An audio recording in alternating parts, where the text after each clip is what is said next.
following show contains adult content. It's not our intent to offend anyone, but we want to inform you that if you are a child under the age of 18 or get offended easily, this next show may not be for you. The content, opinions, and subject matter of these shows are solely the choice of your show hosts and their guests, and not those of the Entertainment Network or any affiliated stations. Any comments or inquiries should be directed to those show hosts. Thank you for listening.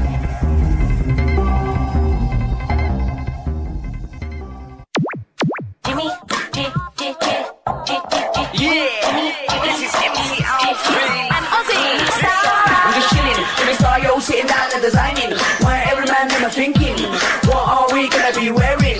Yo, I'm a Liverpool MC, you can't test me. Big up the girls inside the party, let's get down to crazy Jimmy. Big up myself and known as Alfie, the one and only, the Turkish MC. Always love the clothes of Jimmy. Bitch, I'm your wanna be, Jimmy Star's new celebrity. We'll take you out to Jimmy Star's. Hey, hello, what's up, everybody? Welcome to the Jimmy Star Show with Ron Russell, bringing you the good times in music, fashion, pop culture, and entertainment. We have a fun show for you guys today. Before we get started, let's say hi to my cool, outrageous man about town co-host, Mr. Ron Russell. Can't breathe. I really having problems with my throat, my voice, and my nose. Now I've got something new. I've got chapped lips. This reminds me of a joke I used to do in my show years ago when I did stand-up. This woman, this friend of mine, this girl, she said to me, Ron, I've got chapped lips. What should I do about it? I said, go home and sit in a bucket of Epsom salts. You'll be fine. And that was a risque joke for the day. That was a joke that people went, oh my God, shockaroo. But anyway, I'm a mess. I have to get out of the desert. The desert doesn't do good for me. Never did. Enough complaining. Who's on the show today? Anybody We have good? a fun show today. It's going to be a lot of fun. We have Who? Brandon Collins coming on. He's the really good-looking guy you tried to set up with Sherry Davis at Halloween Hotness. He's a nice fella. What a nice guy he is. And then our first guest, I don't know how to pronounce his last name. I tried to find it in the internet, and like everybody pronounced it different. But I think it's Ron Roger, but it might be Ron Rogue. But I'm not sure. Roger? Roger. Roger is French. Not Rose, Roger. Oh, Roger. With a G. R-O-G-G-E, but it's got the little apostrophe at the end. That's a great. That's a gravé. Yeah, it's got a gravé at the end, but he's done And it's pronounced A. But everybody's on the. It's French. He's done 100 interviews, and everybody pronounces it differently. I can pronounce it correctly. So we're going to ask him. It's French. His name it's a French name. It's Roger. That's what I think it is, but we're going to find out when it comes on. Pronounced Roger. When you have a gravé, the sound is A. But the gravé is not written everywhere. Sometimes there's a gravé, and sometimes there's not. Well, then that's it. So I'm pronouncing it now with the gravé. Yes, with the gravé. Roger. Roger is also a wonderful furniture company. Roger Furniture years ago. They made exquisite furniture, high-end, very expensive. Now I have snot running out of my nose. Anyway, I'm looking very much forward to it. We're going to have a good time. He's in a bunch of Power Rangers stuff, and everybody knows I'm a huge Power Rangers fan. Forgive me for blowing my nose. I'm excited about it. You don't have to tell people about it. I don't give a shit. I mean, just do it. Yeah, I'm in agony. Lucky I'm here. I'm so sick. I'm so sick and tired of the desert sand. It's all over. The furniture's covered, even the upholstered furniture. I breathe it, I chew it, I live it. Do not live in the desert if you have allergies. Anyway, chat room is just starting to people show up. I think Lady Lake is unable to attend today, so we want to give her a shout out. What's up, Stefan Bell is in the chat room. She's just got stuff to do. She couldn't come today. And it's not my place to put out people's personal information on the show. Oh, Jimmy, go screw yourself. So anyway, there you go. That looks nice. Hardly, that people who don't watch the show, most people listen to the show, they don't see that. Oh, well, you people who are not watching, I just stuck tissue up my nose because snots are running out down my lip. And it's not an attractive sight. So you guys, we have a bunch of. So it's like, I put a tampon in my nose. So we have a bunch of cool stuff going on, you guys. Saturday, we're going to see Dave the Cicada. Yeah, I can't wait. Dave Bailey's directorial debut. It's in Beverly Hills. Movie. It's going to be a disgusting movie. It's about bugs. Yes, it is about bugs, and it stars a lot I of people. don't like bugs. Everybody, a lot of the people in the film have actually been on the show, so it'll be a lot of fun. I forgot who's in it, but I'm going to look it Eileen up. Dietz is in it. Eileen of the Dietz is Of in course, it. Dave, our dear friend Dave. Yes, Dave is in it. How come it doesn't show up on What are you looking for, I was babe? looking for IMDb. Kelly Ryder is in it, you guys. Mike Ferguson. Everybody's been on the show, so it should be a fun time. If nothing else, lots of celebs coming out to go see the film, so we're looking forward to it. Want to also tell everybody that on December 8th, Randy Edelman, who's been on the shows a bunch of times, he's playing at Carnegie Hall. It's called Waltzing on a High Wire, which is after his new album. So please, if you're in the New York area and you want to go see a great show, you can just go to the Carnegie Hall website and plug in Randy Edelman, and tickets will come up. They're like $55 for a ticket. It's not very expensive, and should be a lot of fun.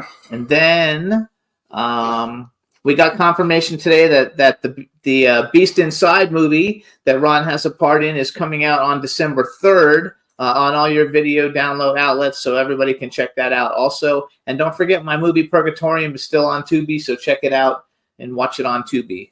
And the part I have the Beast Inside. Don't sneeze or blink because you'll miss me. It's a cameo. I did it for what's her name? The team of people. Don't worry about it. No, what's the star? What's her Sadie. name? Sadie Katz. I did it for Sadie Katz. And it should be a lot of fun. Also, what else? There's something else going on. What else is going on? It's cold here. It was 52 last night. 52 is very cold when you're used to 150. 120, 117. Yeah. So it's very cold here. And I just don't I like love it. Yeah, I just don't like the climate. I just don't like Palm Springs. People are writing very negative things about it. They're building it up. The main road that you drove on with the beautiful mountains on one side and the little village on the other is disappearing. The little village is being knocked down and great big hotels are going up, and the same thing on the other side, which blocked the mountain view. So now when you drive down Palm Canyon, you see nothing but hotel. It's getting hotels and stores. It's getting to be very Las Vegas.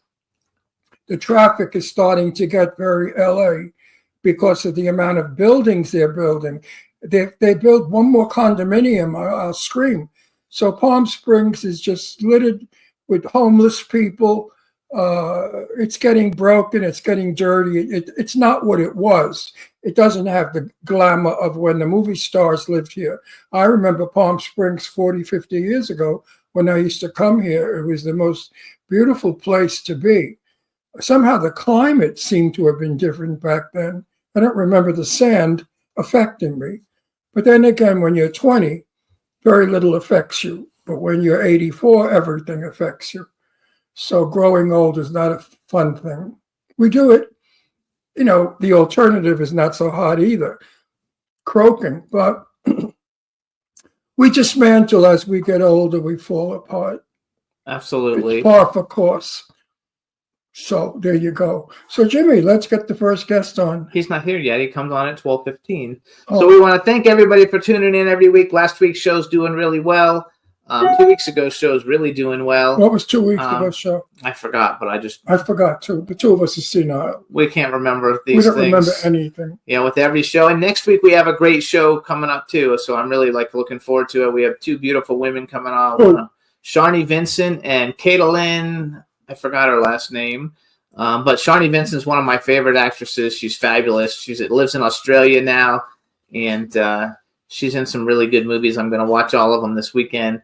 So I think it's going to be a lot of fun. Also, you guys, you can hear the show, Red Circle. That's the best place for you to go for us. But if you listen on Apple iTunes, that's the same thing because we get credit for it on Red Circle. Apple Podcasts, iHeartRadio, SoundCloud, iTunes, Spotify, Amazon Music, YouTube, Google Podcasts, Radio Public, TuneIn, and Amazon Prime. Those are the most popular ones, but there's about 150 or 60 other platforms that we're on, but those are the ones that everybody just knows. When you mention them, they know what it is.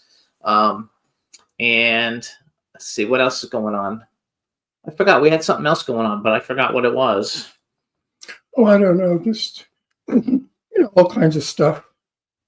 people ask for your autograph on, they want me to send them a picture. I don't have pictures. 8x10s. I'm not that kind of a personality. Those are movie stars that send the 8x10s out. I'm not a movie star. I'm just an actor and a talk show host. But anyway, they say, could you please send an autograph picture? What for? What are you going to do with it?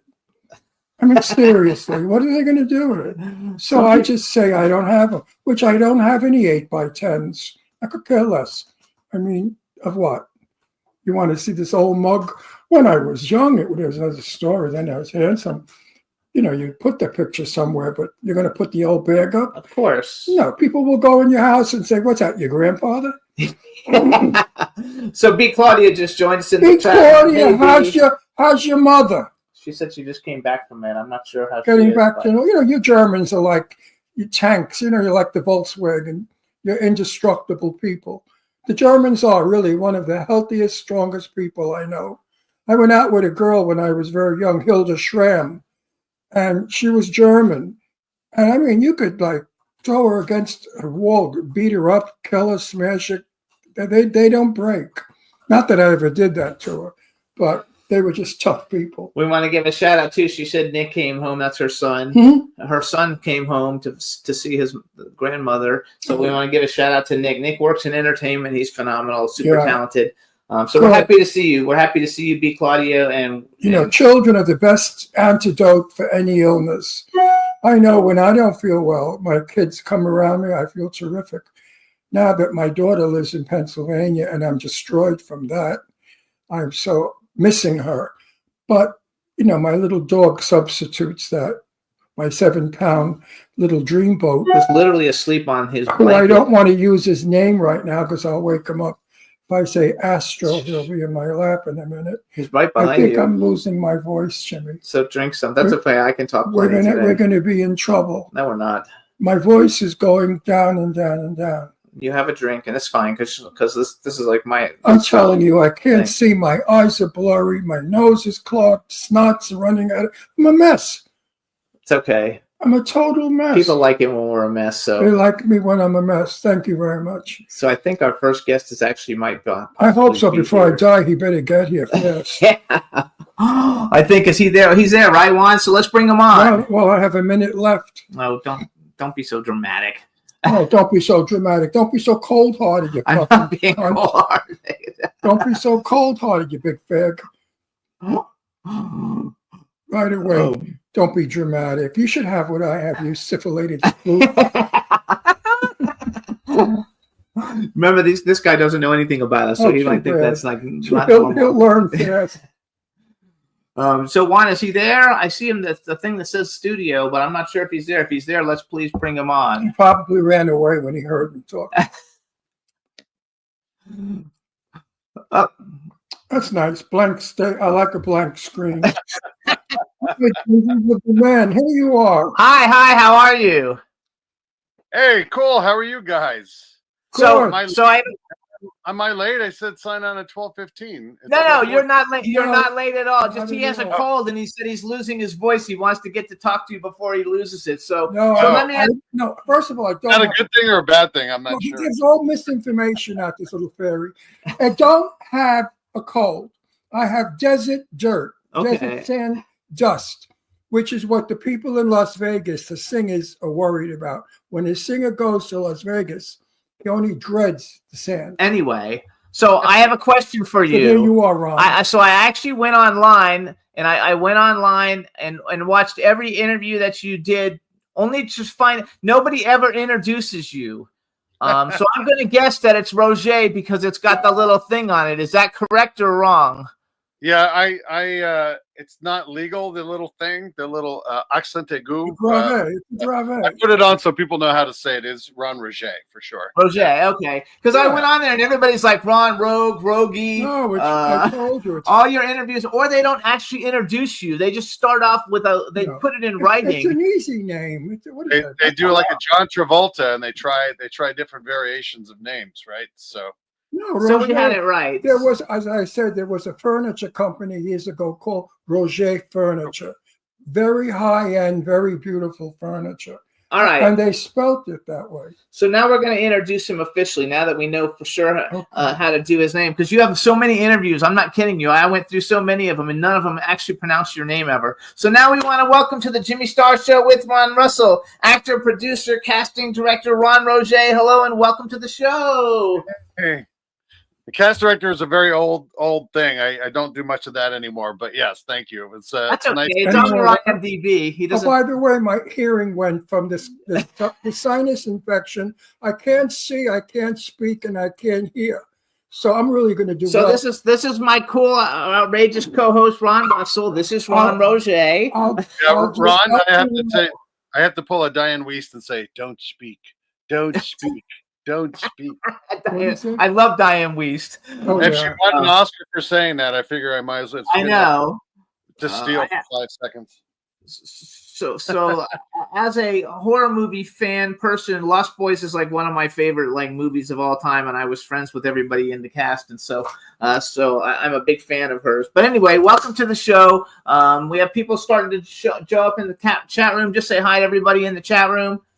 Hey, everybody in the chat room. There you go. And if you guys want to follow Ron on Instagram, he's at the real Ron Roget, ROGGE, but it won't have the what do you call it? Grave. The Grave. It won't have the Grave on. Parlez-vous français? So now, where monsieur? do you? I had actually Je ne thought sais pas. that maybe you lived in Canada since you had that name, but you don't, because you have a phone. Your phone number's like in Burbank or someplace. Oh dear God, yes. No, I do not live in Canada, although a lot of friends want to move there now after the election. But no, I'm actually from. This is my little gimmicky thing. I'm from the southernmost state in the United States, and most people get it wrong because they don't know what the Florida. southernmost state. Florida. That's the most people's guess, I have to say. Followed by Puerto Rico. Puerto Rico's not a state, unfortunately, but yeah. No, I know, no, but like they included in there somehow. no, I don't know. Florida is the most. No, you I cannot, tell you, there's another one. you cannot come from Where? You Key start West. down here in Florida, and you go to Texas, Louisiana, Texas, and then to New Mexico, and then get to California, and then way At down the bottom here, of California. way down here in the middle of the ocean is a little state called Hawaii. Oh, are you in Hawaii? I'm not in Hawaii, but that's where I'm from. Oh, but I'm, you're uh, from Hawaii. Okay. I'm Oh. in the Los Angeles Burbank area, as you guessed. Yes, I thought so. So I About like 5 minutes from Universal Studios. Oh, that's awesome. I love it. Okay, so I'm happy to have you on. It's so funny because when I invited you on, I didn't even realize that you were part of the Power Rangers, and I'm a huge Power Rangers fan. And I didn't actually know that. But I'm very good friends with Steve Cardenas and Serena Vincent, and they were both Power Rangers. I saw Serena as one of your guests on the show. Yeah, we are in a movie together right now called Legend of the White Dragon. I can't believe I messed that up. I can't wait for that movie to come out. So when's it coming out? Because it's been teased for like 2 years already, and it hasn't come out. And I actually had breakfast with Jason David Frank once at a convention, and I can't wait to see the movie. So tell me, when's it coming out? I think it's going to be the early part of next year. I'm actually doing a reshoot tomorrow night on one scene. I did ADR last week. Actually, the ADR was a couple weeks ago. ADR for something else was last week, but I'm confused. It's all jamming up. But for people that don't know about the movie, Jason David Frank partnered up with Aaron Schoenke and his dad, Sean, who are very, very famous online. They do all these incredible superhero battles amongst each other. They'll fight. They'll pit like superheroes from different, like DC versus Marvel, or Batman versus Darth Vader, or the Hulu Hallow Sergeant, versus different characters like Captain America, things like that. It's really amazing. They have millions and millions of views. I recommend them to be a guest on your show. But they decided to partner up with Jason David Frank to do a new vehicle for him so he can get away from the Power Ranger thing he's been locked into for so long. And he got 98% of it shot. And unfortunately, if people don't know, he committed suicide a year ago. It was terrible. It was a horrible, horrible thing in the Power Ranger world. Probably the most famous Power Ranger actor ever. And obviously, these guys were stunned and left what to do. So they decided to do some reshoots and add a new character, which was me. They asked me to be in it, and some really great cast members in there.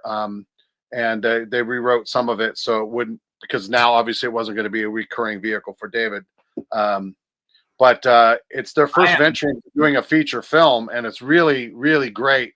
But they're a two-man band. So when I'm saying that people have been waiting for this to happen, first of all, there was a little thing that happened last year with JDF, and then because I said David, right? Jason. Anyway, but because that happened, because they had to do rewrites and reshoots and everything else, it's been delayed. And they're doing everything themselves. They're amazing. So it's going to come out when it's going to come out. It's going to come out at the right time, because it's going to be 100% great and done. And I definitely encourage you. I can't wait. So first of all, you're Commissioner Lewis. First of all, a lot of the people in it have been on our show. Well, not a lot. Several of the people in it have been on our show or are friends. Rachel Brooks Smith's been on our show a bunch of times. She's a friend of ours. Serena Vincent's been on the show. Mark Cascos has been on the show. Chalet Brandon has been on the show.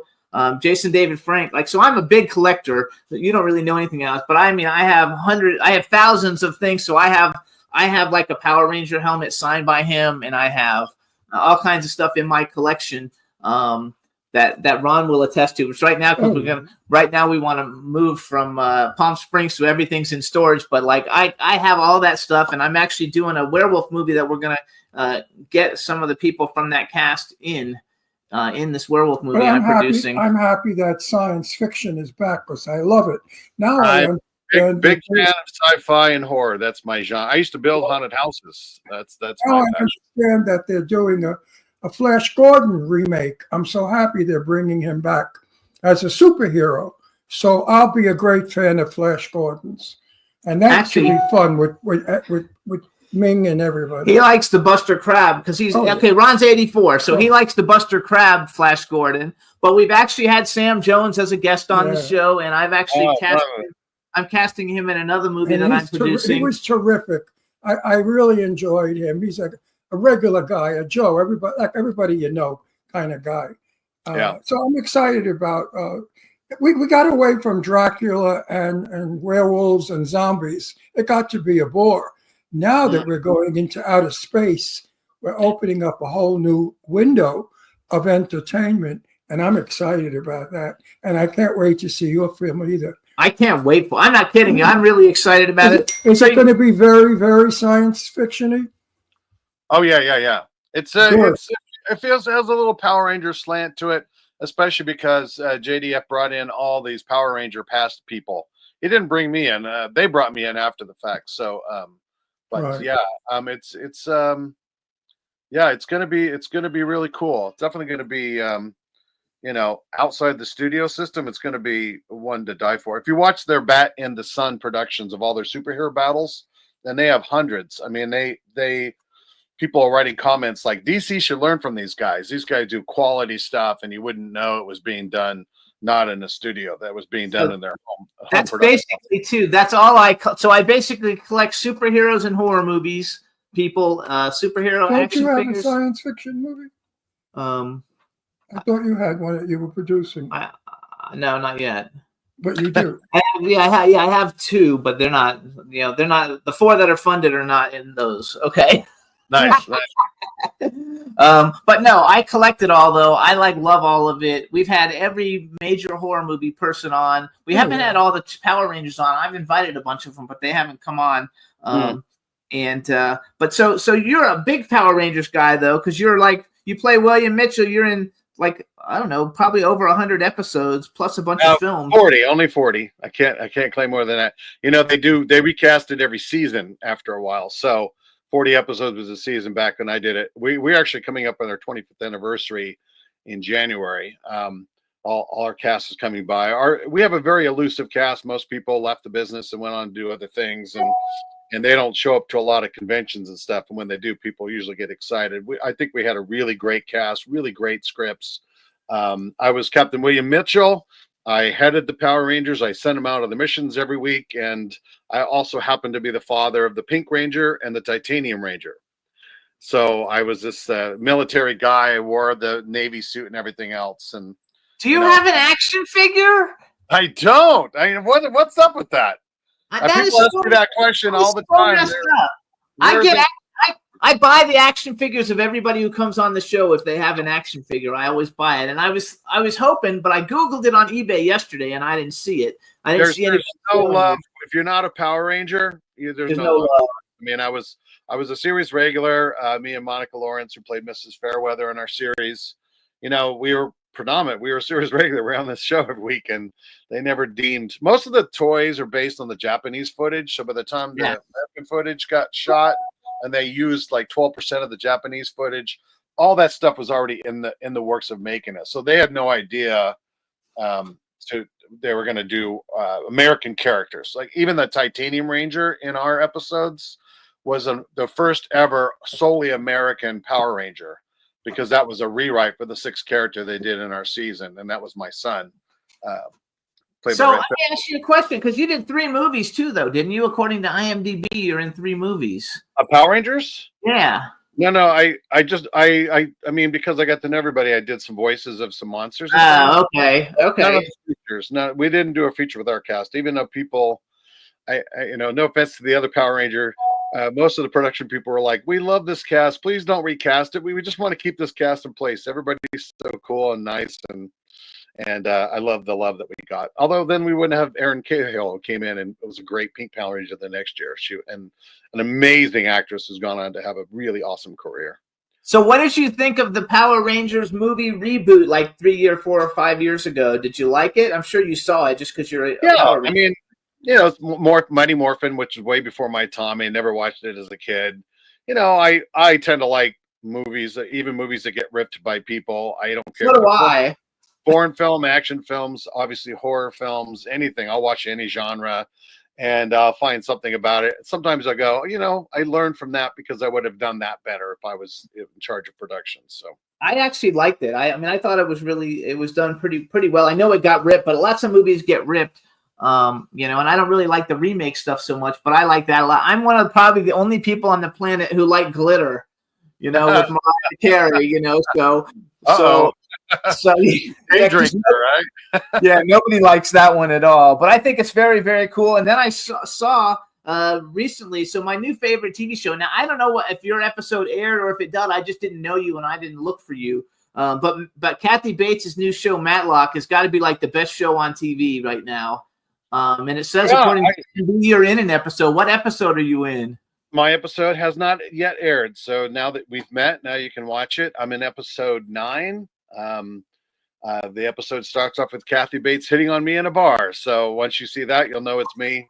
And it's funny. I'm actually going to what they call a For Your Consideration or FYC event tonight for Matlock. So we're actually going to go and I'll see the cast again. I shot back in June or July, June probably. And I haven't seen anybody since. So it'd be nice to go there tonight to the event and say hi to the whole cast.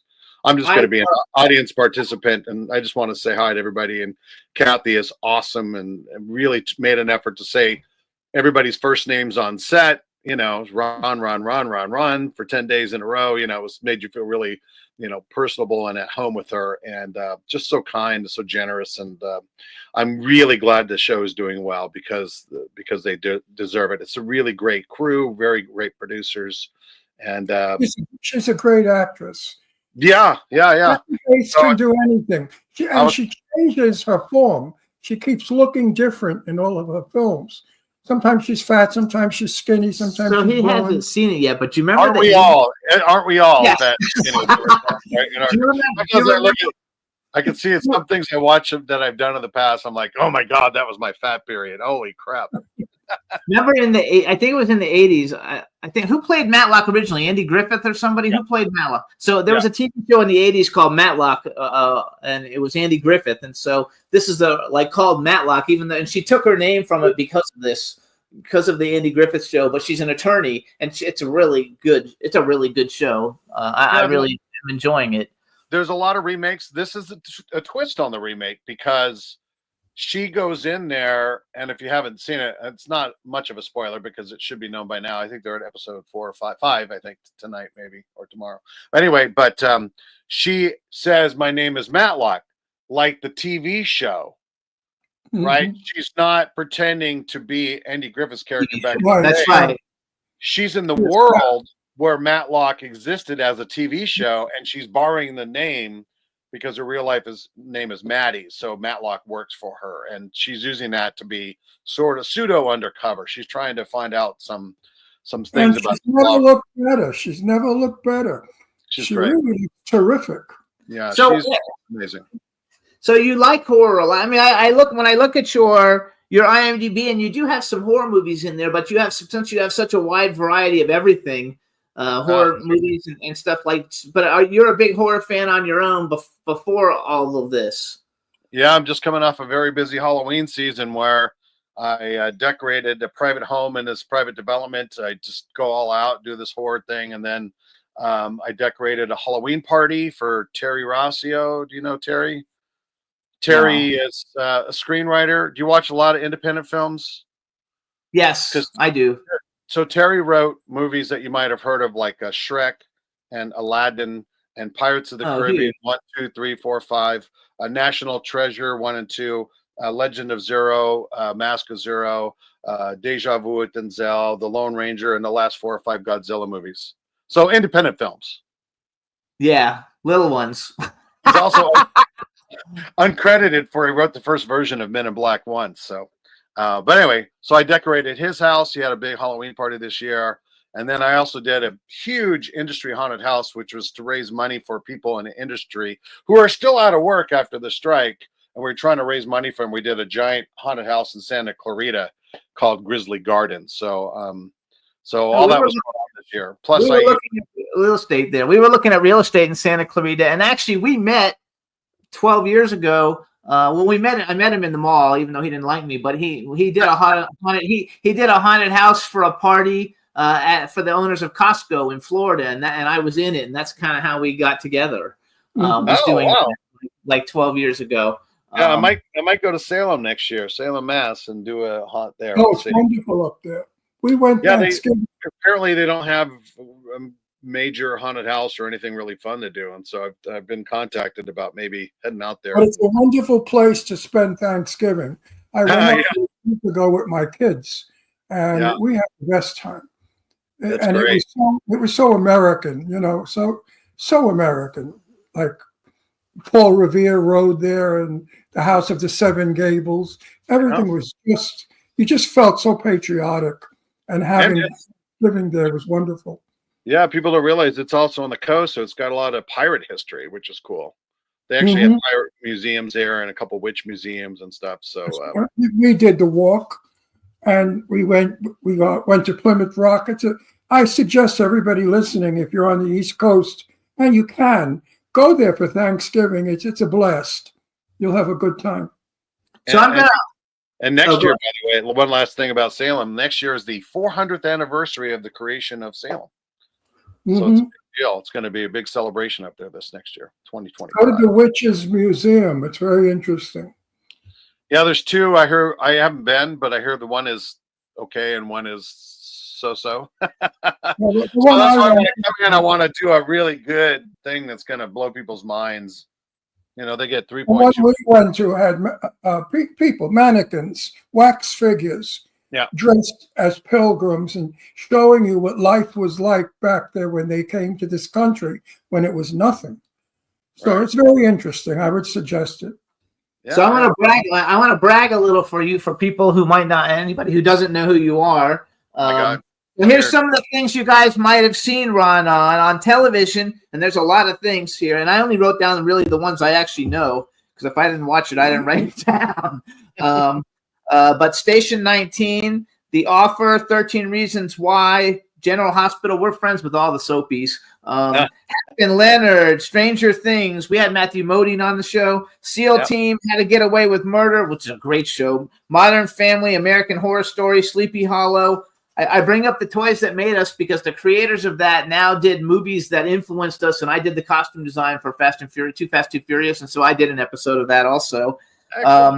Devious Maids, The Middle, Mom, The Man in High Castle, Days of Our Lives, CSI Miami, 24, Grey's Anatomy, Southland, Castle, Leverage. I love Leverage, and The Bold and the Beautiful, which we're friends with all the soapies. Everybody. We know all the soapies. They all been on the show, and they live in Palm Springs, a lot of them, so we hang out with them. We go to Palm Springs parties. You want my list? If I gave Sean Kanan, number one, my best buddy, Tristan Rogers, Judith Chapman, Michael Damian, Michael Damian. No, and the list goes on and on. Ian Buchanan. And they were all at this party, every one of them. So, of course, I have to go around and break chops. And You have to put me on your list for the next parties out there. That's great. right. You know, I tease the hell out of all of them, and they crack up laughing because I said, how many years are you on? 35, 40 years? Oh, well, it was Yeah, because these are like they've all been doing it forever. You know who else we see a lot? But my favorite is Kate. I love Kate Linder. We see her all the time at a lot of events. I love. You know her? Oh yeah, she's a member of the TV Academy like me. I love her to death. She is the kindest, the sweetest, the most lovely person you ever want to meet. I love Kate. Yeah, we see her a lot. So anyway, those are TV shows. They're all on Sean's TV show, which is Studio City. So Sean Kanan has his own TV show that won a bunch of Emmys. His own soap opera with his wife. And he does with Michelle, and they won an Emmy. And all those people are in it, you know. Also, so like they've done two seasons. They're fun people. The soapies, I like it. So you guys, Judith Chapman is the most fun. So you have another movie, and I'm bringing it up because I was actually going to play the trailer for it, but then I thought it's a little odd, and I don't know that people will get it. But I'm bringing it up anyway. It's called Argon: The Quest for the Dragon Skull, and I guess it hasn't come out yet. And it sounded cool, and I thought, oh, this is going to be like a Power Rangers thing. But then when I saw the trailer that they have up there, I was like, But I bring it up because Kevin McNally is going to be coming on our show, and he's in it, and you've done some work with him. And for those of you who are listening, go to your cell phone and pull up our show. You'll see us. Yeah, on YouTube, just plug us in. You'll come up live right now. Yeah, I mean, what's the point in putting on the trailer if they only hear it, they don't see it? Oh, well, people watch it. Well, I want to tell those that are listening, they could, for the moment, pull up their phones and watch it. And actually, no, in a little while, we're going to play the Legend of the White Dragon trailer just so people get an idea because I'm very, very excited about. Oh, yeah. That's great.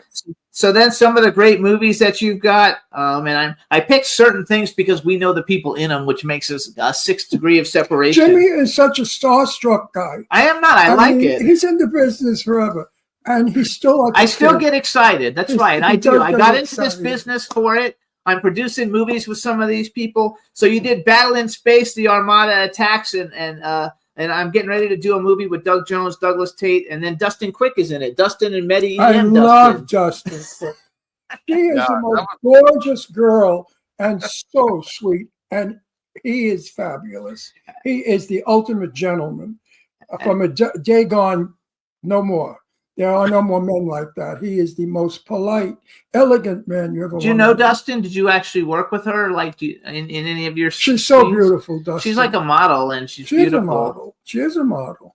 Yeah, all my scenes in that particular project, I love that project. I was Joe, the newspaper guy, in a cage selling newspapers and candy or whatever, and in a world that's occupied by aliens, and it was such a great character. And gosh, I wish to make more of it because it was such a great project to be. But Doug was in it. I worked with Doug, but not her. He wants to do alien space movie. That's the one he hasn't. I've done a lot of movies. I always play a gangster, because of my New York accent. But or a priest or a cop. He's a gangster, a priest, or a cop in everything. So my dream would be to be in an alien movie. I only want to dress in a space suit and have a ray gun. I want a ray gun. Okay, I want. I only want to do that. I think you just did it. I think you just qualified now. Actually, I'll tell you a cute story. Wait, got 2 movies that are alien movies, and I'm in them, but I don't know what part I had. I want to tell you a cute story. So he's runs in this movie called Clown Motel. He's in number 2 and number 3. He plays General Milan. I'm in 100 clown and in the third, he does a lot of clown movies. And in the third movie, Clown Motel, it's called 3 Ways to Hell. He plays General Milan because his character is carried over. And in it, It's the first time he gets to have a gun. No, I've So he never has had- like no, this, I've never had a like a machine gun or I've something. never done that in the film either. So when they first shot him, and now the he's- clowns are coming at me. they told, no, I'm telling the story. It's No, my you're gonna story. fuck it I'm up. not going to fuck it up. It's my story. Uh, He, No, Boys, no, boys, you're both pretty. Stop. It's he, my, he took he took the gun and the clowns are coming in. The director goes action and he's supposed to shoot him, but instead of just going like this, pretending like he's shooting him, he's going like this, no, and he's making that's the not- noises with his no, mouth. that's not how it went. It is how it No, went. it's not how it went, and that's why I hate No, that's how you. it went. Don't steal my story. I was there. No, I had the rifle and I went, Either way, it was hilarious. and they said, Ron, you're on sound. You can't do that. I said, but I had a feeling. Because I'm not really shooting bullets, they're going to put that in after. So I just felt stupid with going, It was with hilarious. nothing. I needed the.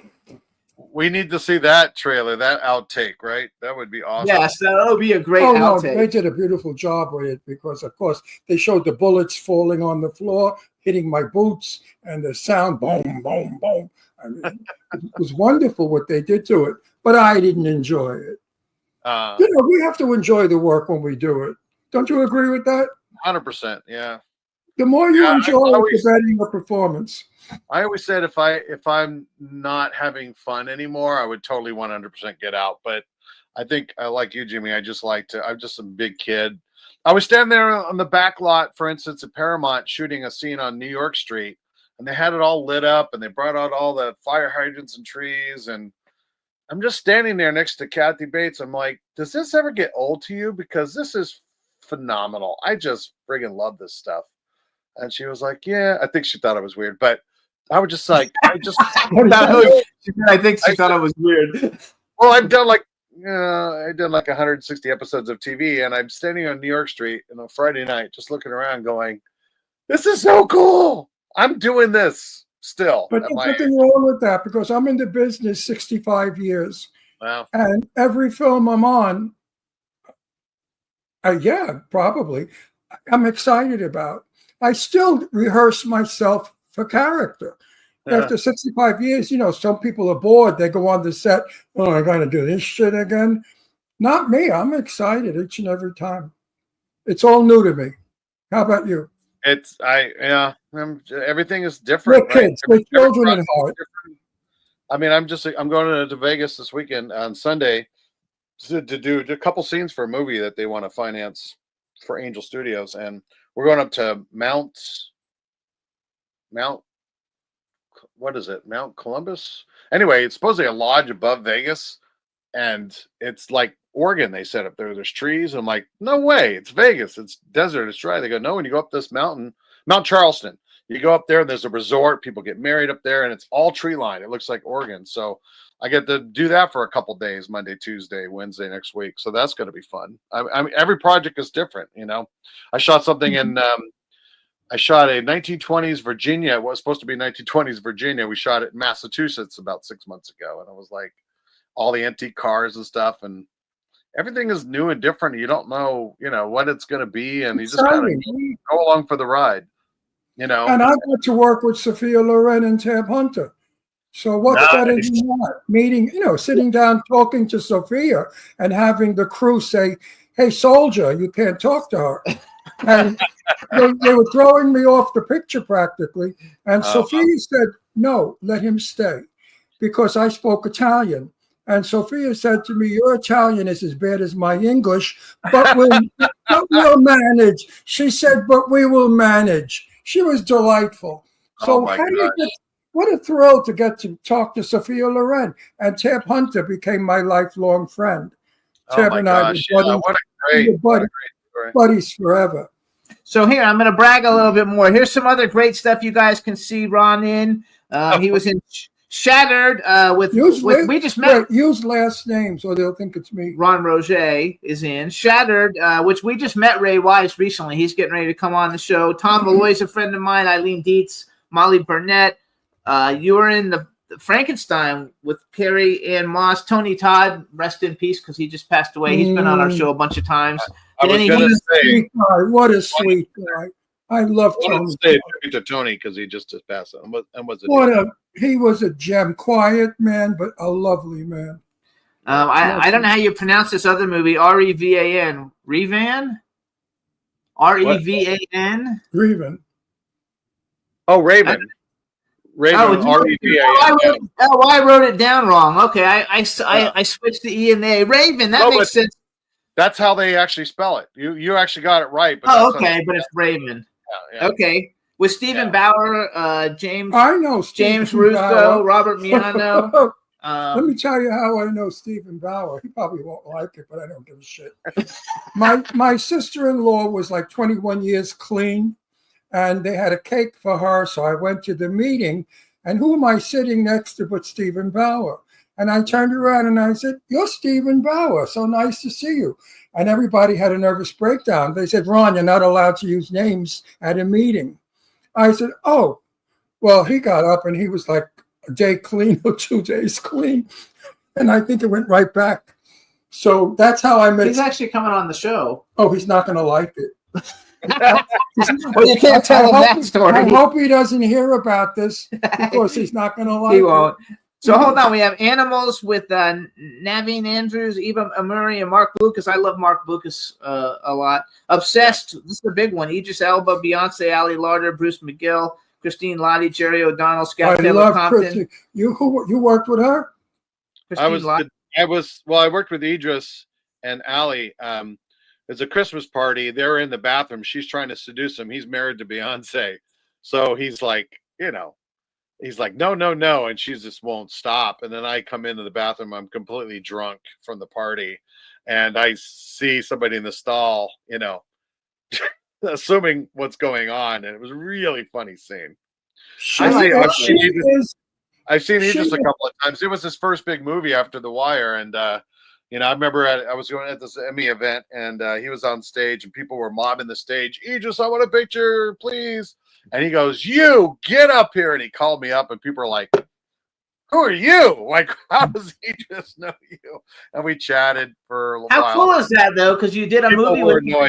And now he's like the biggest star in the world, though. Let me just say something about Christine Lottie. I've been following her career since she started.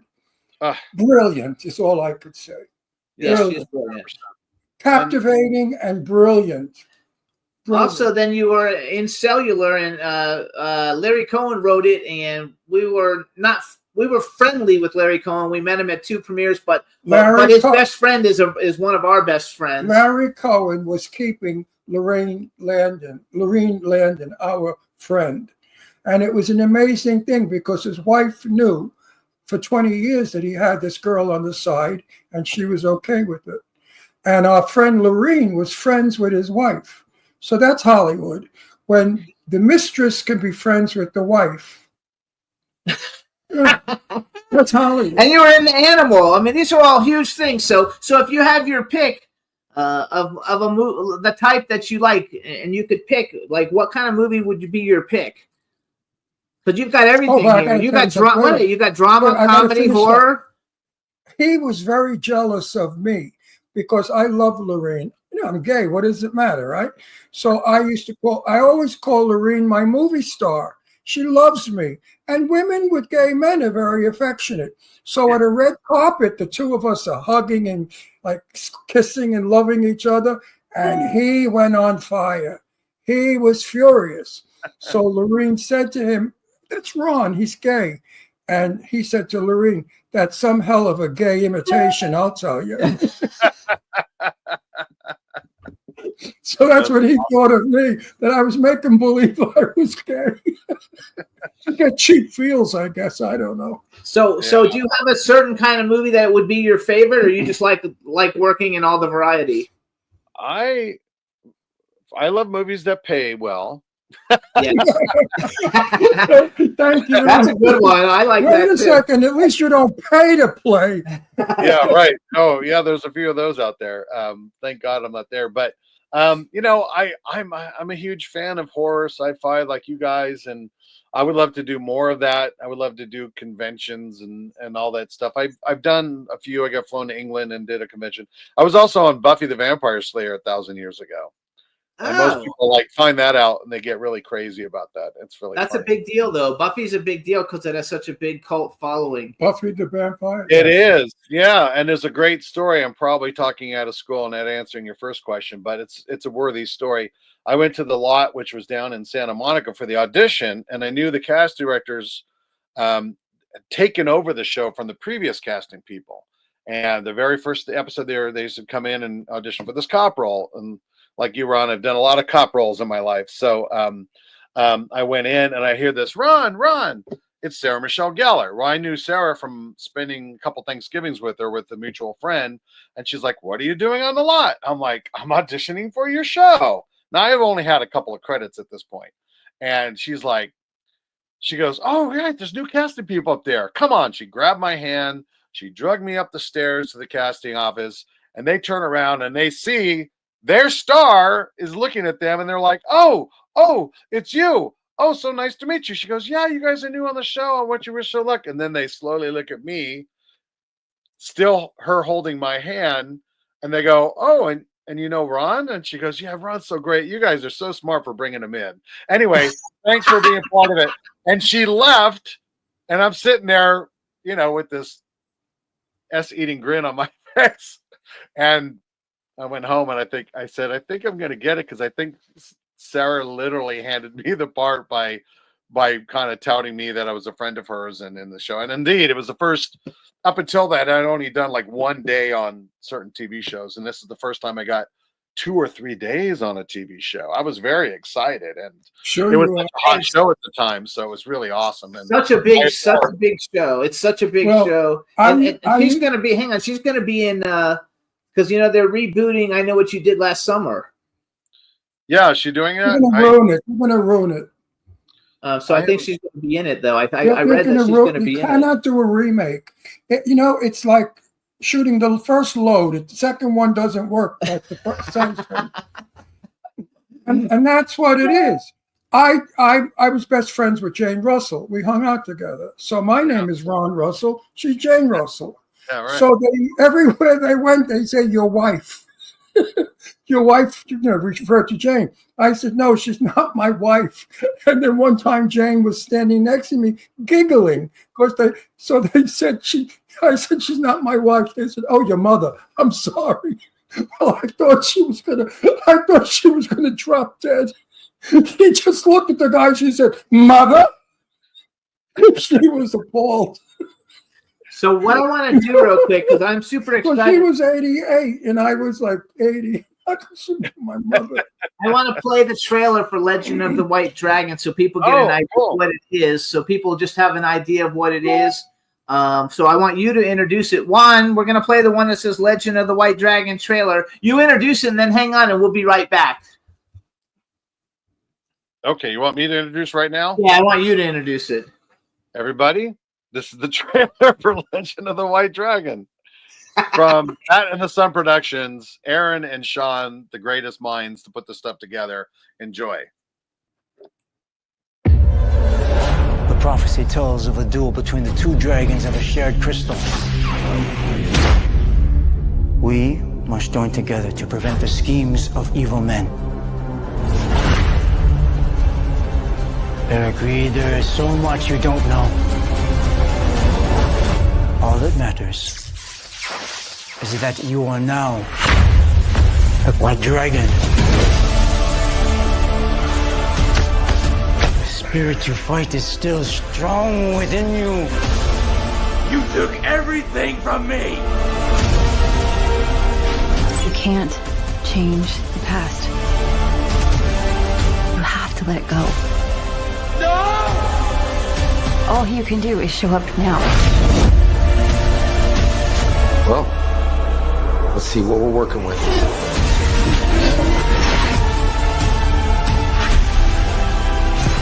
Where is Eric Reed?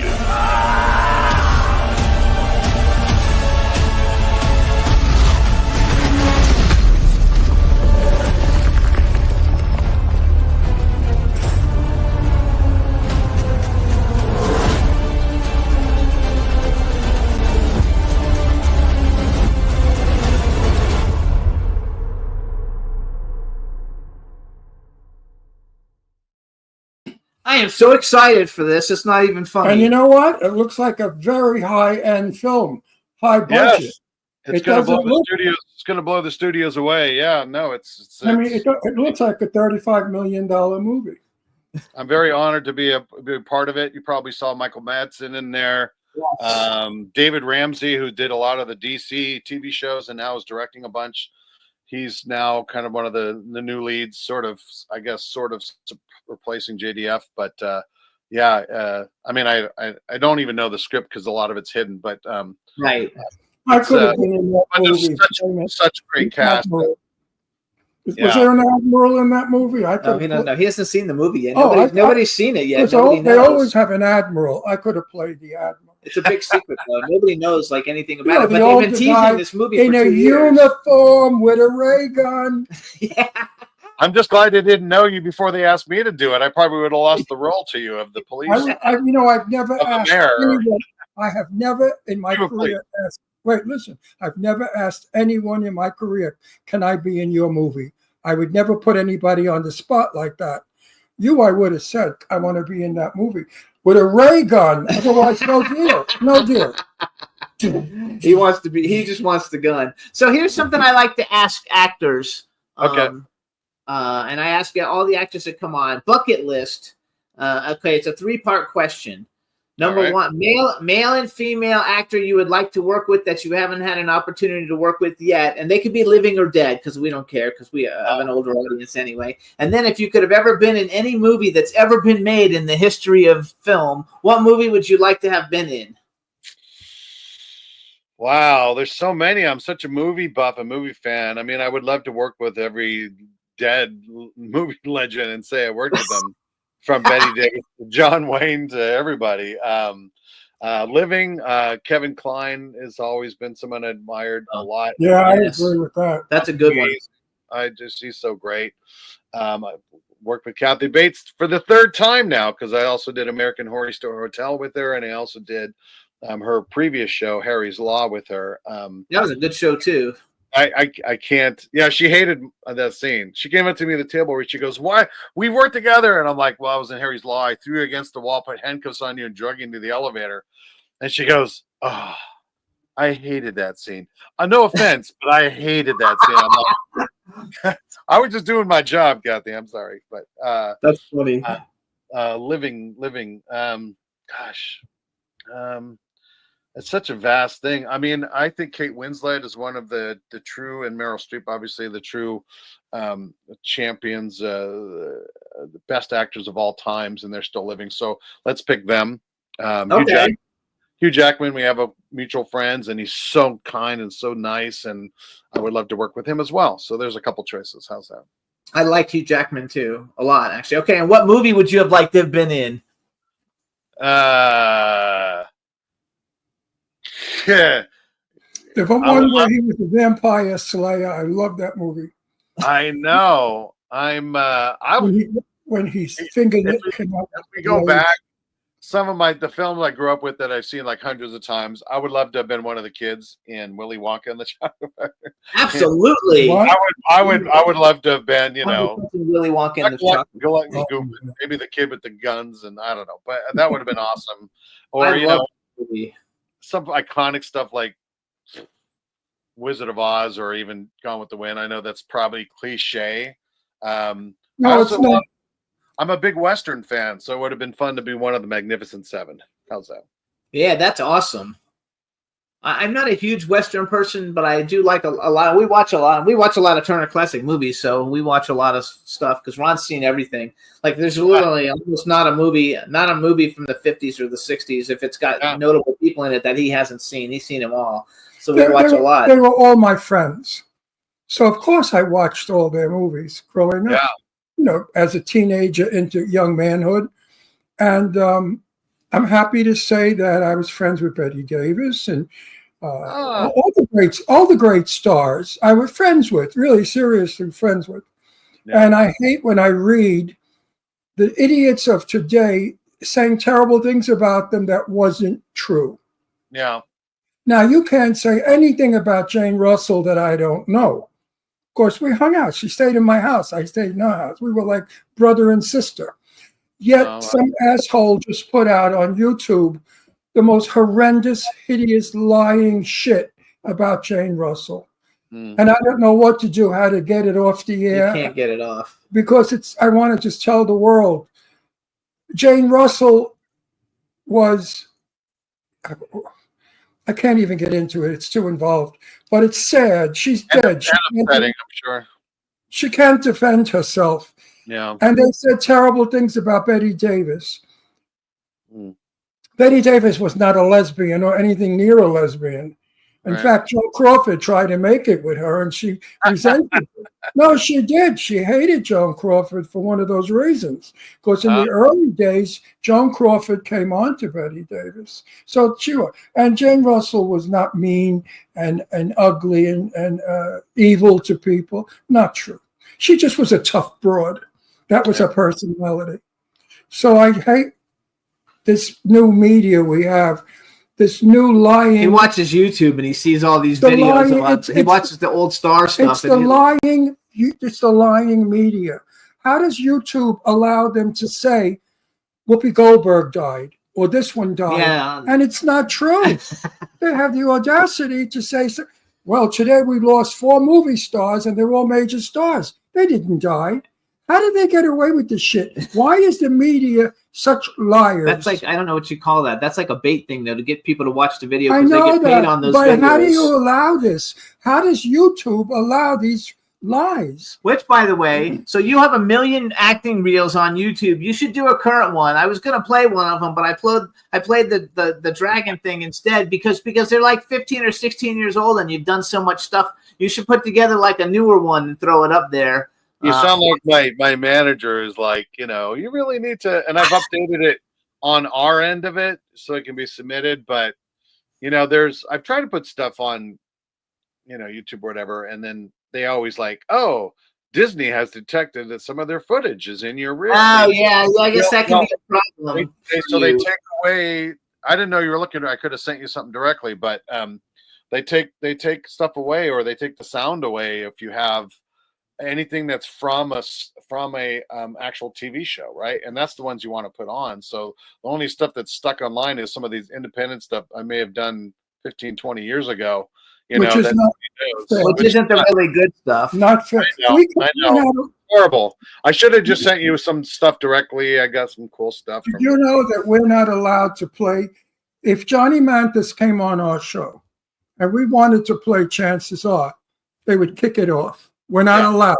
Even though the star is there. They said, yes, Ron, play Chances Are. Off it goes.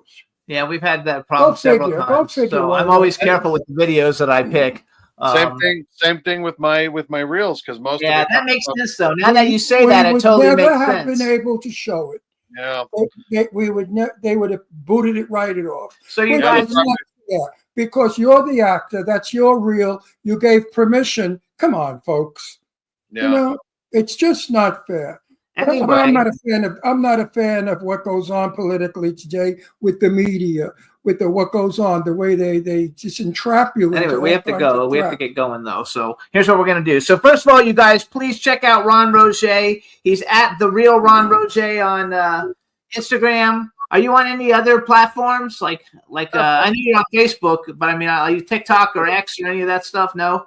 Okay, so I'm so old. I had my friend's daughter set up an account both on what was Twitter, I guess, and TikTok, and I'm like, I will never use that. She set up the Instagram account, and people like write to me and go, I was trying to cast you in a movie last year. You never responded. I go, I don't know how to sign on to Instagram.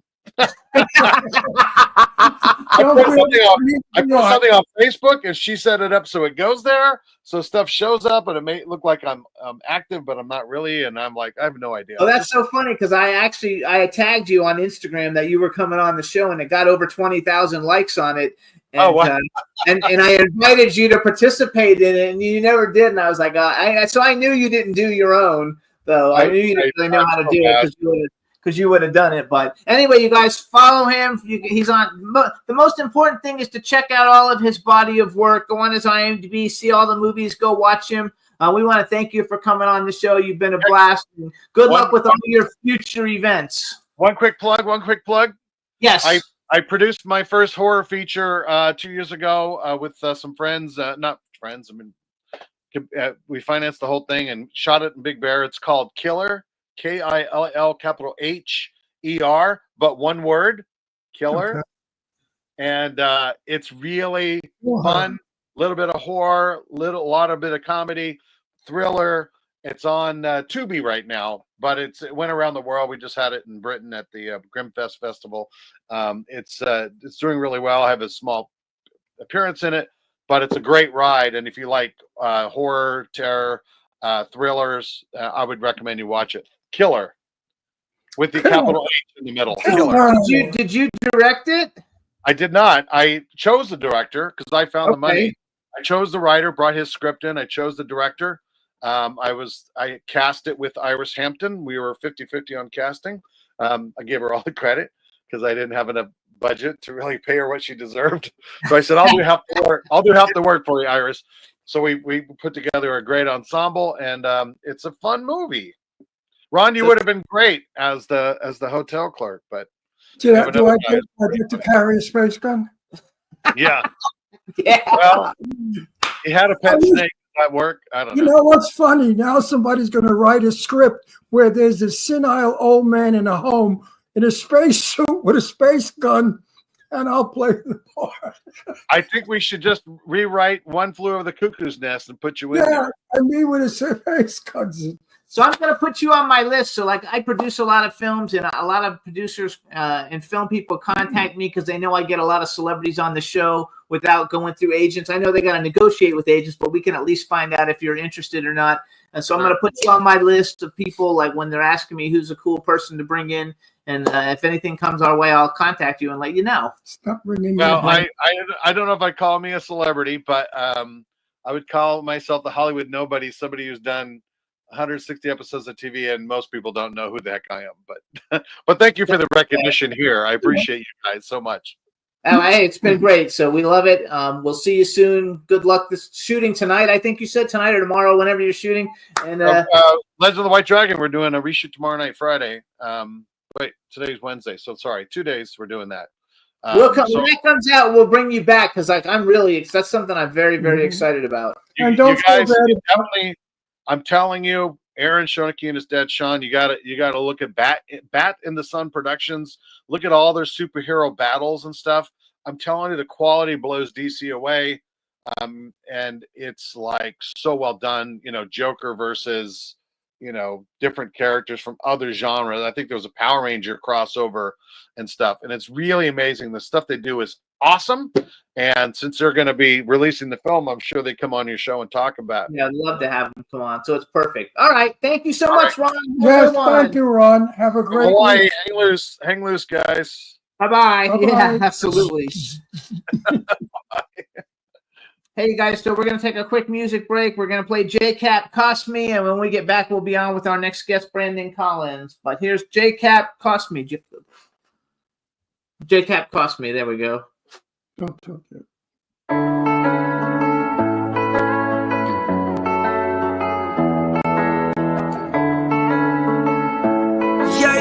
Yeah. I was young, I was dumb, I thought money was so evil. Now you're tasting freedom, I relied on other people. Oh, silly me, pitiless philosophy. I had no clue what it was gonna cost me. Yeah. Gonna cost me. 'Cause I had no clue what it was gonna cost me.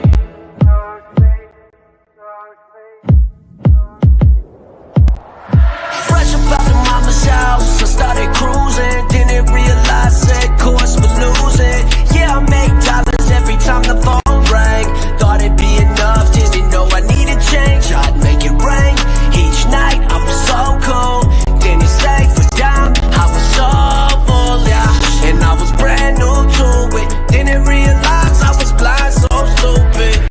I didn't know when I would never listen. I had to hit the bottom without a pot to piss in. I had to lose my whipping to get on my shit, get tripping. I can't just fantasize on the life I wanna be living. It was never gonna be given. That's just how I had to learn it. And now I know the truth that I gotta go out and earn it. I have my ups and downs in the all progression. Took me long enough, but I finally learned my lesson. I was young, I was dumb, I thought money was so evil. Not yet tasting freedom, I relied on other people. Oh, silly me, pitiless philosophy. I had no clue what it was gonna cost me. I was young, I was dumb, I thought money was so evil. Not yet tasting freedom, I relied on other people. Oh, silly me, pitiless philosophy. I had no clue what it was gonna cost me.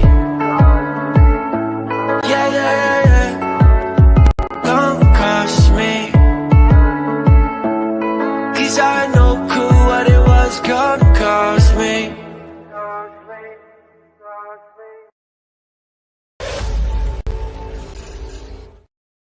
Hey everybody, that was JCap. The name of the song was Cost Me. Ron had to go relieve himself real quick, so he'll be right back. So in the meantime, a little story about our next guest, Brandon Collins. He works with a friend of mine, Chris Montgomery. We met him at Halloween Hotness this past Halloween at the, what's that place called? Madame Tussauds. Madame Tussauds. He's a really cool guy. He's really like good looking. He's doing all kinds of great things in entertainment, and you're going to find out when we bring him on, he has his own beef jerky company called Southern Jerky Company. And he's in LA right now, but he goes back and forth between LA and Tennessee. Really, really great guy. And I don't know, should we bring him on and wait for Ron, or what should we do? But here he comes. I can hear him coming, so we'll wait for Ron. Ron will be here in a second.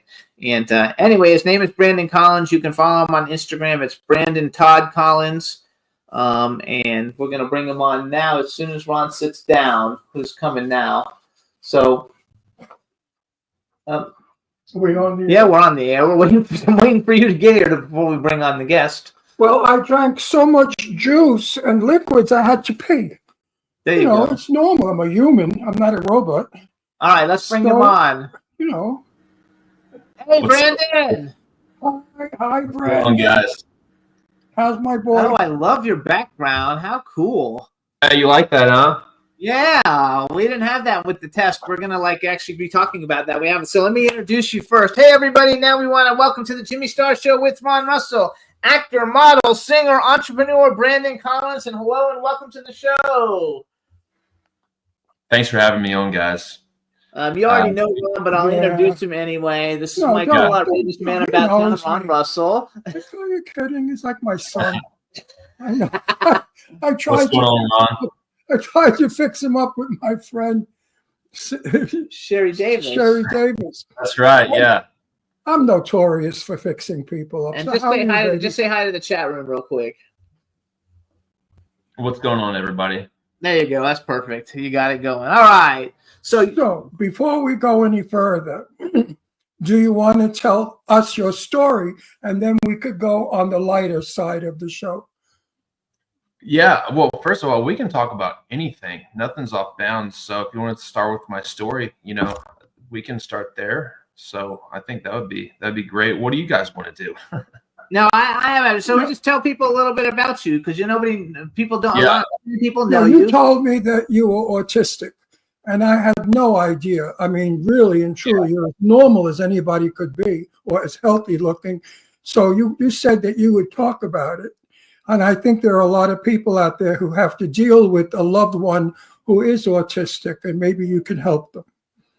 Sure. Yeah. It's never been diagnosed, but there are moments when I'm like, maybe I am a little on the spectrum, and that's okay.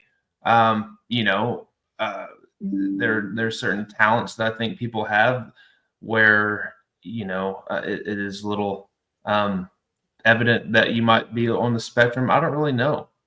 But I think I told you that just because,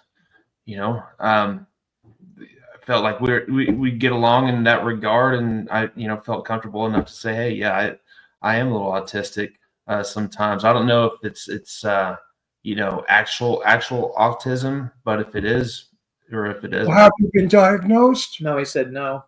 Never been diagnosed. Diagnosed. No. So what makes you think you are? Well, my strong suits are just the way I think, and the way, I write. When I was a kid in fourth grade, I got sent to the principal's office quite a bit. I was that kid that could never sit still in class to save his life, but I excelled with writing, and I would be called out in class in a good way by the teachers. Anytime we had to do like a short story or anything. I think the first time I felt or experienced flow was when I was writing. And once you develop that skill, you never really forget that moment, especially when you're, singled out in class or wherever it is. And it kind of makes you feel like that's a strong suit of yours. So, I don't know, maybe it's just, a talent that I've always had. I don't really know what it is, but I think we all have. I don't think necessarily it's autism. I was a very difficult student. I was always in the principal's office. And at 16, I got thrown out of school.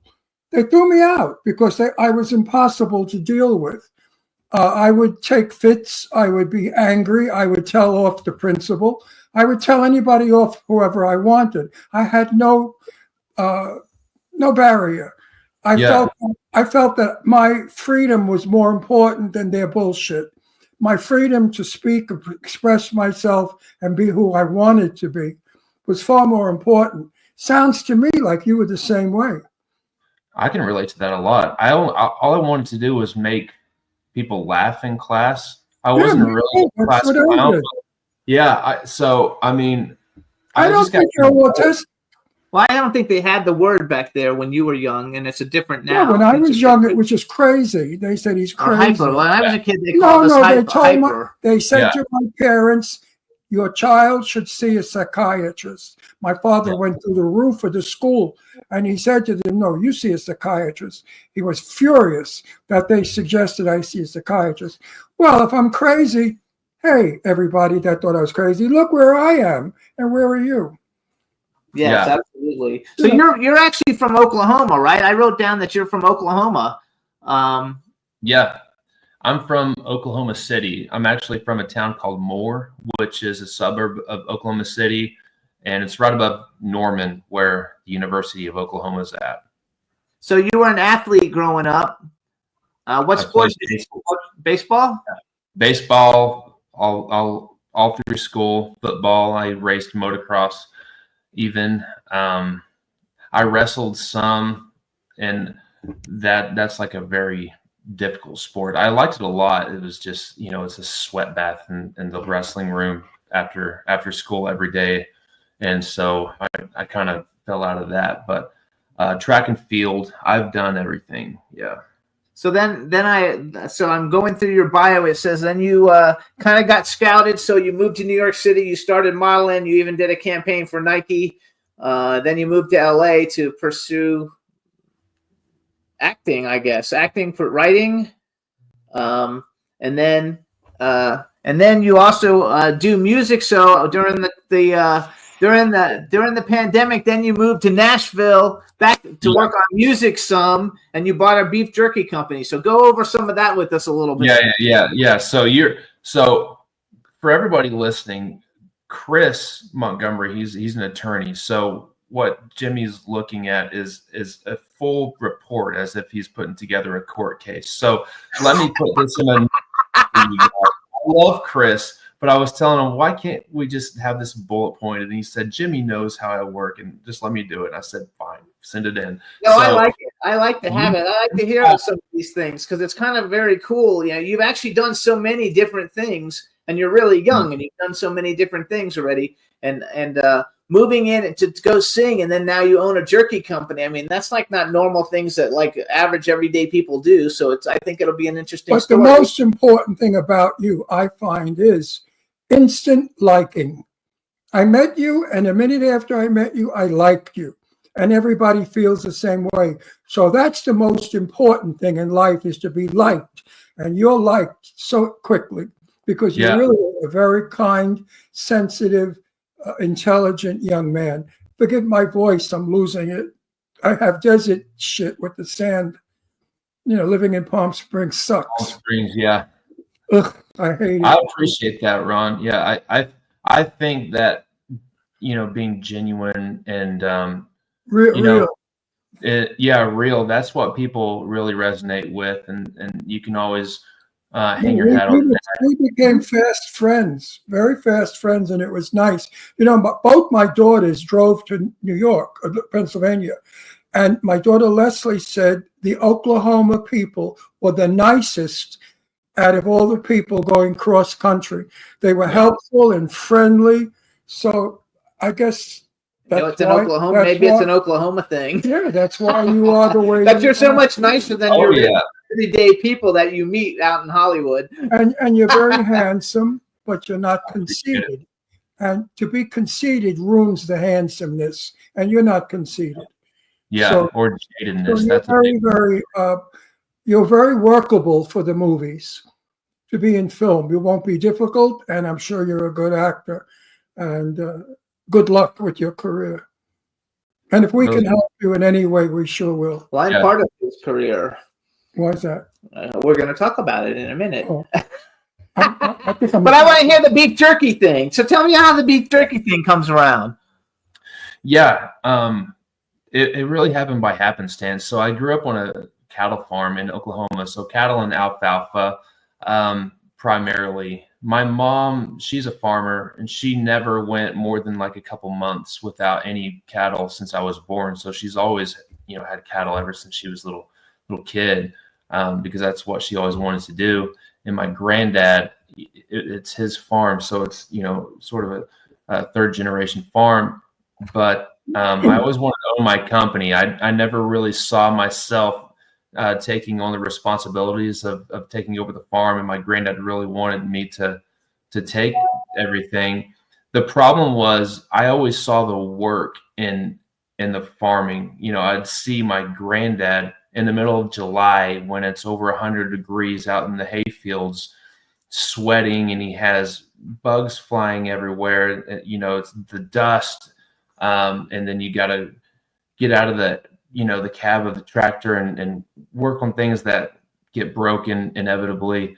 And I just saw the work in it. And when I got older, I realized that he just loved it so much that all the work in the process was just a part of it. That's just who he was. He didn't have a plan B. And so I always wanted to be a business owner and have the responsibility and be able to have a purpose like that, to where the work is just a part of the process, and it's just who you are.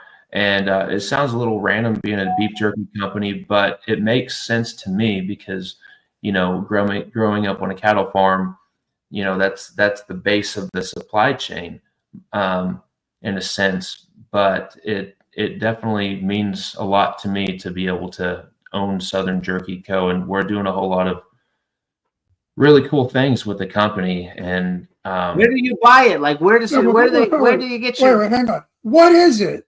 Beef jerky. Yeah. What is that? I see it in the store. I never understood. What is it? Piece of Like animal? dried beef. Dead animal? Dry animal? Basically, you take a steak, and you just dehydrate it and take all the water out, and then you can package it, and it keeps. It doesn't go rancid. Yeah, but that's how Jimmy cooks steaks for us sometimes. So where do people buy Southern Jerky Co? Are you guys like in California? Like, is it all over the country? Or is it only in Oklahoma, or where is it? Yeah, so we're very popular in Nashville. We're actually in most of the boutique hotels in downtown Nashville, so that we work that into kind of our marketing model as well, because Nashville is such a travel hub and people come from all over the world. And so then I get, they'll stay in the Virgin, and we're in the mini bars at the Virgin Hotel, just for example, and they go back to, even the UK, and, we get orders from all over the world just randomly. And it's because people are coming into Nashville and trying at the hotels. So we're very popular around Nashville, and we're about to start the push to start going nationwide. So it's a lot of work. Brandon. Congratulations. Okay, Brandon, I buy it. And you I've eat never eaten this, so I have no idea what it is. But I've seen it in stores, but mostly gas stations. They have beef, turkey. Jerky. How do you eat it? What do you chew it like a rock? That's How one of do the you- best how things do you about eat it? jerky. You can eat it however you like. You know, you can eat it like a bag of chips, or you can, I don't know. I mean, It's so funny because I've never really eaten a lot of beef jerky, but I've always loved Slim Jims. Like so, and it's kind to me, it's kind of like almost the same, except for beef jerky is probably better for you than a Slim Jim. We're gonna have to change that because we're coming out with jerky what sticks. are you doing? And that's what I I'm want working to know how. Okay, that's good. I want to know how you consume this You dried open up out, and you eat it rock of a meat. Why on earth would you do that? because it tastes good. Ah. Ron's Italian, so if it's Great not snack, possible, Ron. he doesn't get it. No, that's not. Well, we clearly need to send Ron some products so he can try it for himself, and I'm pretty sure you'll like it. Yeah, I'm I love it. I can understand in the Wild West, 200 years ago, they used to dry out food, as you said, so it Yeah. doesn't go bad. So I'm assuming that it's cow, which is a steak, and it's dehydrated in a strip. And you suck on it or chew it and make it come alive, I guess. It's a very popular thing. Your saliva must soften it. Well, And ours it has- actually is a little more tender than a lot of the beef jerky that And you it see. probably has a steak. Actually, so taste. yours is more tender. That's good because that's always one of my complaints is that the beef jerkies were so tough they were harder to eat. It's not So like being But what more does it tender taste is like? cool.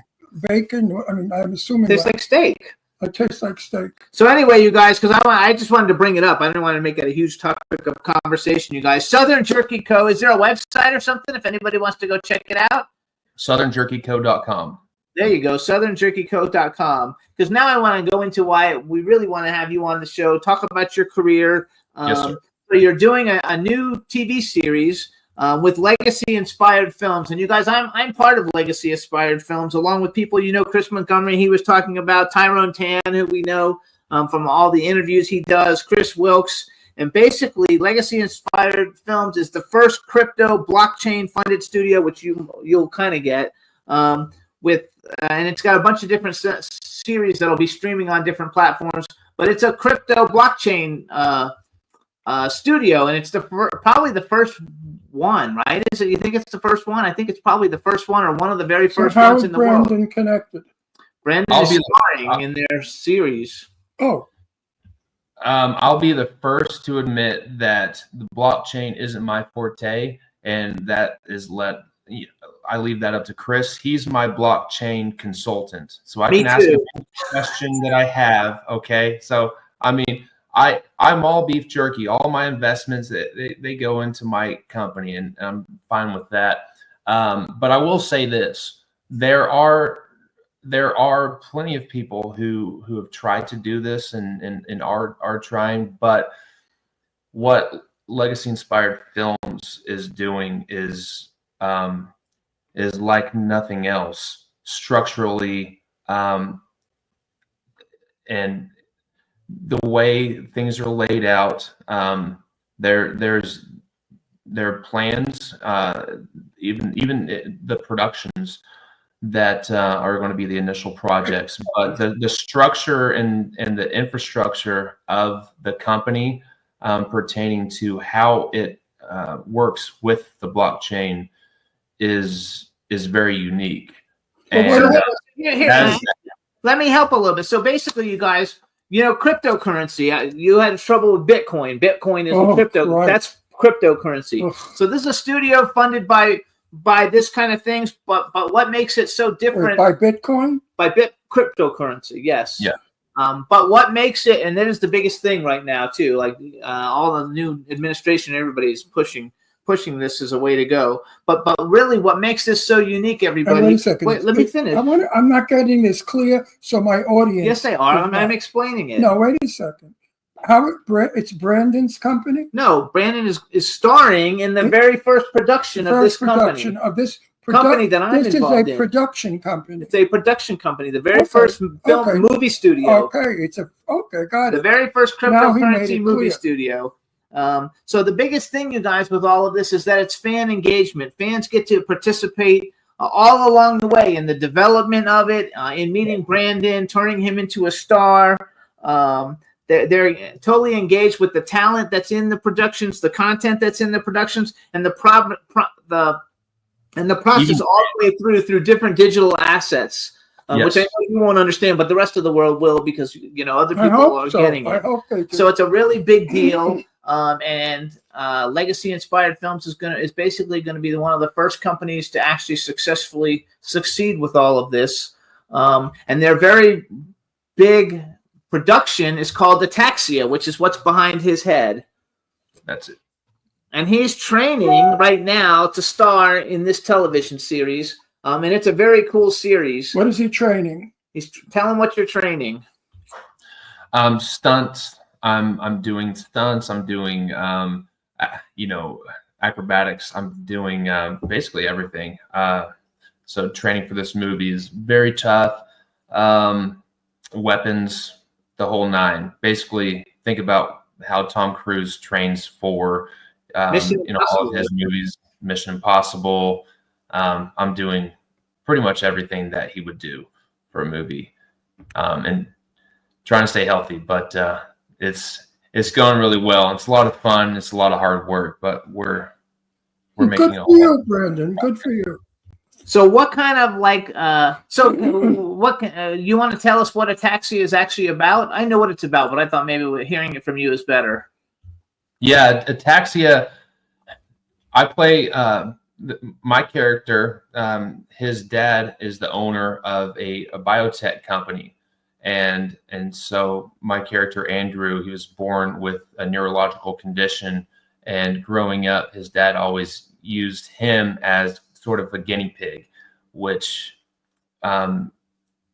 that's eventually what cured his condition. And upon the passing of his father, he was given the reins to the company.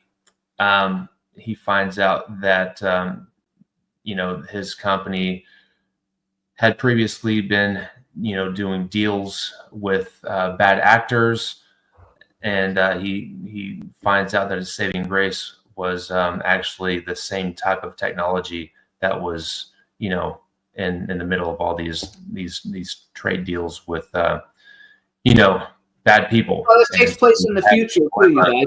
This takes place in the future, you guys. It takes place in 2040 with a space in 2045, I think, or so. I don't have that in front of me. I think it takes place in like 2045 or something. But basically, you come from a very wealthy family, but you don't really want to be a spoiled, wealthy brat. So you join the military. Something happens to you, and through your father's technology, they use it on you. They basically build a superhero. I mean, I don't know if it's billed that way, but from reading it and making a summary, it's almost like you're like a superhero. That's why you have to do all this training, because you're going to be jumping roofs and doing all kinds of stuff. So basically, they're making you more than human.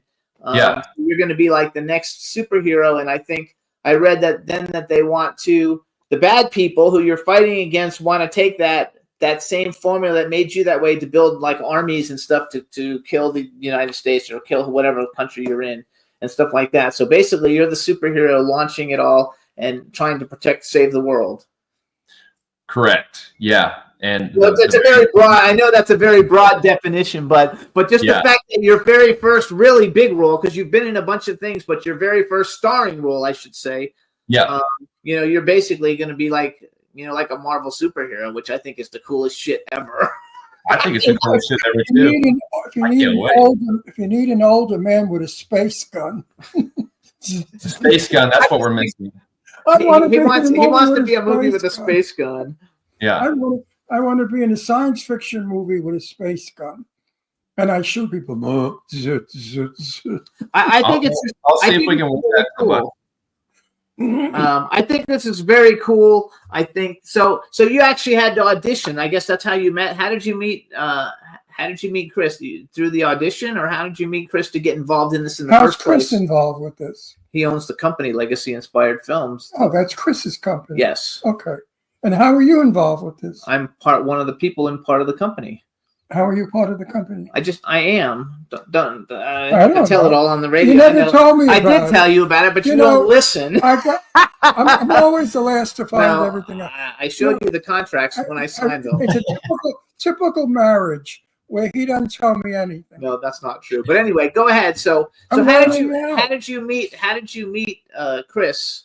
So Chris and I, wow. after I moved to Nashville, that's where we met over a phone call. We actually had some mutual friends, and we just became friends and everything. He was telling me about the blockchain. I was telling him about beef jerky, and it's like, why didn't we ever become friends when you were in LA? And I'm like, I don't know. And became really good friends. And he told me about some projects that he's working on, Ataxia in particular. And that one thing led to another. I was auditioning for Ataxia, and long story short, I booked the role, and this is my dream role. It's amazing. I'm ready to start shooting right now. It's incredible. How many hours a day are you training? Wait a second. Are you funded? We're funded. Yeah. How'd you get funded? Through Bitcoin. The fuck is Yeah. But you never understand, so just let it go. Let me tell you the Bitcoin story. I was in a movie where I played a general again, the same movie, I think. Second movie. And there was a line about something about a Bitcoin. I had no idea what a Bitcoin was. And I had difficulty with that word. Don't ask me why. But when it came to saying it, so they kept doing it over and over. Finally, Joe Kelly said to me, a Bitcoin is money. I said, oh, okay, now I know how to express it. So that's how I learned. So when I hear Bitcoin, I go nuts. I hate it. It reminds me of that movie. You don't have to understand it. A large portion of the world gets it. Yes, but I thought Bitcoin was gone. I thought it disappeared. No, it didn't. That it didn't happen. That it was a failure. No. Cryptocurrency is going to be a big thing. You're listening to the wrong source. Yeah, you're listening. Well, he doesn't really No, listen. I know. I hear jerks talking. He doesn't pay attention. That's why You'll meet the jerks now that you're in the business. No, I love it. He's been in the business. First of all, he's been acting for a long time. Has it? Yes, Let's he hear has. about that. Let's hear more about that than this Bitcoin shit. Well, this Bitcoin shit's important. Yeah, but it's not entertainment. Business. It's business. It's not. My listeners don't give a shit about it. They do though, because they want to hear how cute he is and what he's doing. If he has a girlfriend, what movies he's in. People want to know. People want to know inside shit. They don't care about Bitcoins and businesses. What are they going to invest in it? No, but so what's the point? Well, they're all interested in movie studios, and since this is the No, first, they're not interested. they are. No, they are not. They're interested in him. Of course, they are. What studio he works for, people don't give a shit. Well, you don't think so, but they do. So Anyway, I'm so you're happy right. that you have a starring role, and I know you're going to be good at it because your heart's in it, and that's important. So what else have you done? Tell me about yourself. I want to know you. What else have I done? Let's see. Oh man. He was in a Kevin Costner movie. Did you work with Kevin? He was in a Kevin Costner movie, McFarlane Oh US.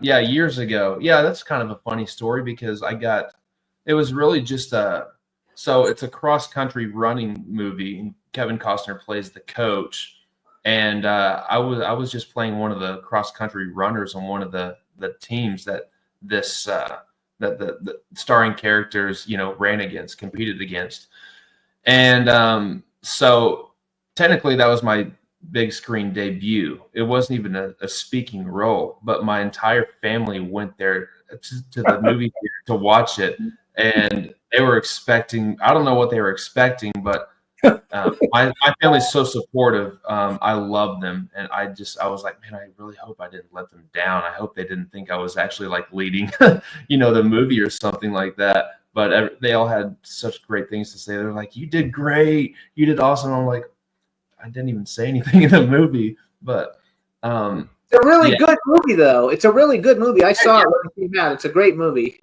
So you were modeling in New York. What'd you think about modeling in New York? That's an exciting place. I turned 21 in New York, and I lived in a model apartment for a year. So there's that in a nutshell. So I mean, we were going out quite a bit, and I mean, we went to castings in the mornings. I ended up booking a whole lot of stuff. New York was great. I loved it. Surprising. The thing about it was my experience, now in New York would be completely different, but I was like 20 years old in New York. So I was just running wild pretty much. No, I'm 150. Wait, and New York is still exciting. He's also a singer, and I want to play the song for people real quick so that people can hear it. So you have a song. Is this the only song you've ever recorded so far? I have a couple on Spotify. I have one, but it's called "Blame It on Nashville." Yeah, that was the last one. That's the last one. So introduce it for us real quick. Juan's going to play it, and then we'll come back and talk for a few minutes after we play it, just so people can get an idea, because you're a super talent. You do it all. So here we go. Enjoy it. So introduce it for us, and then hang on. We'll be right back. Yeah, so Blame It on Nashville is about a breakup in the city of Nashville, just walking around, the downtown streets, how the city reminds you of the girl. And, it's everything about Nashville is reminding you of her. And, that's pretty much it. So here it is, your song, "Blame It on Nashville."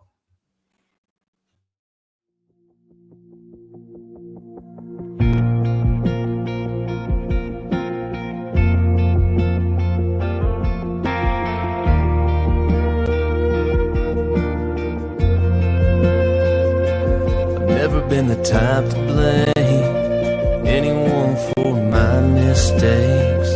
Even though I've done some stupid things, I'd bite the bullet and face my fate. But then I moved to this town and had my world turned upside down. No, I can't find an excuse for why I can't get over you. So blame it on Nashville, blame it on the Broadway summer nights that got me thinking about you still. 'Cause every time I close my eyes, I'm still seeing your face in the baby blue neon lights. It's plain to see it ain't me, no. 'Cause no other place can make me feel the way that I feel. So blame it on Nashville, blame it on that Jack and Coke that hit my lips just a little too smooth. Was it the band playing? I don't know. I guess the city looked a little too good on you. So blame it on Nashville, blame it on the Broadway summer nights that got me thinking about you still. 'Cause every time I close my eyes, I'm still seeing your face in the baby blue neon lights. It's plain to see it ain't me, no. 'Cause no other place can make me feel the way that I feel. So blame it on Nashville, whoa.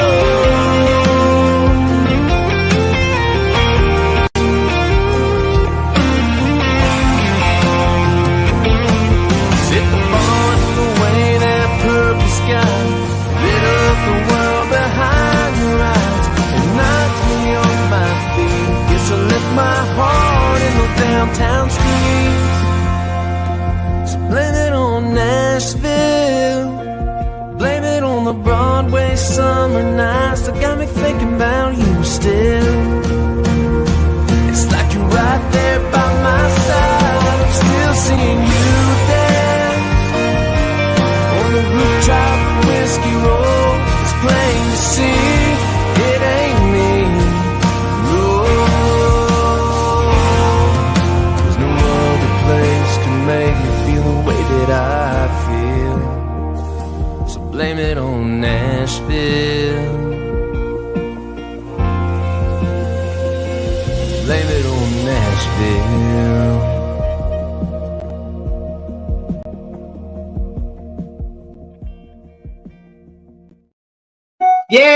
Hey, Blame It on Nashville by Brandon Collins, you guys. Very good, Brandon. And what happened with the blonde? Anything? You know, it was during COVID, and nothing really happened with that. She was pretty, that blonde. Yeah, you have a very pretty girl in the video. In the video. Yeah, she was great.